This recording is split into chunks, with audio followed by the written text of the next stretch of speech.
lâu cây riêng thiên lai à ya mà đã nắng nên suy luôn cầm rùa la hùng su lăng ăn lâu lia mà cần muốn qua đây lúc trắng ta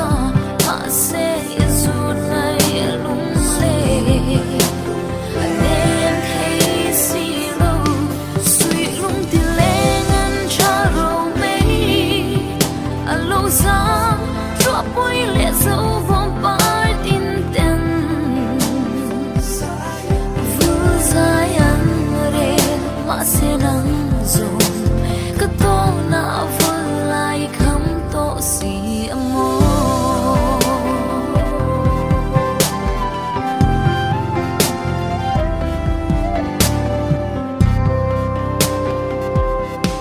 dân tiếng thổi thả lâu em gió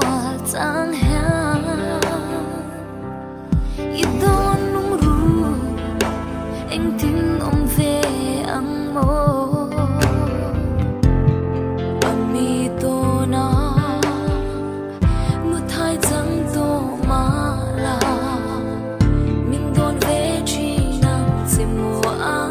tê hùng su lăng ăn lâu lia mà cần muốn qua đây lâu trắng ta mà sẽ dù này lung lê đêm thấy xì lâu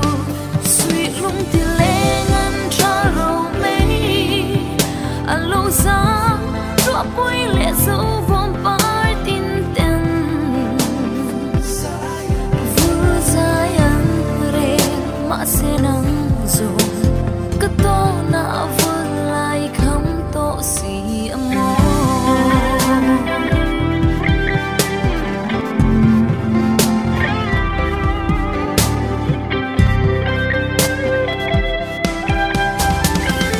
Chỉ xoay theo har cái tim mà nghe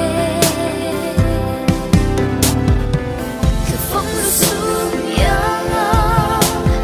lối thiên nu bay à ôi mà nghe su lăng ăn lâu lia mà cần muốn qua đây lâu trắng ta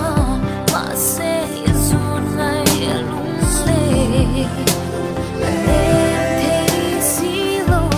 suy lung thì lên ngăn cha râu mây lâu ra drop bôi lệ dấu vòng bay tin tên vừa dài ăn re mà sẽ nắng rồi cứ to na vừa lại khăm to xì amo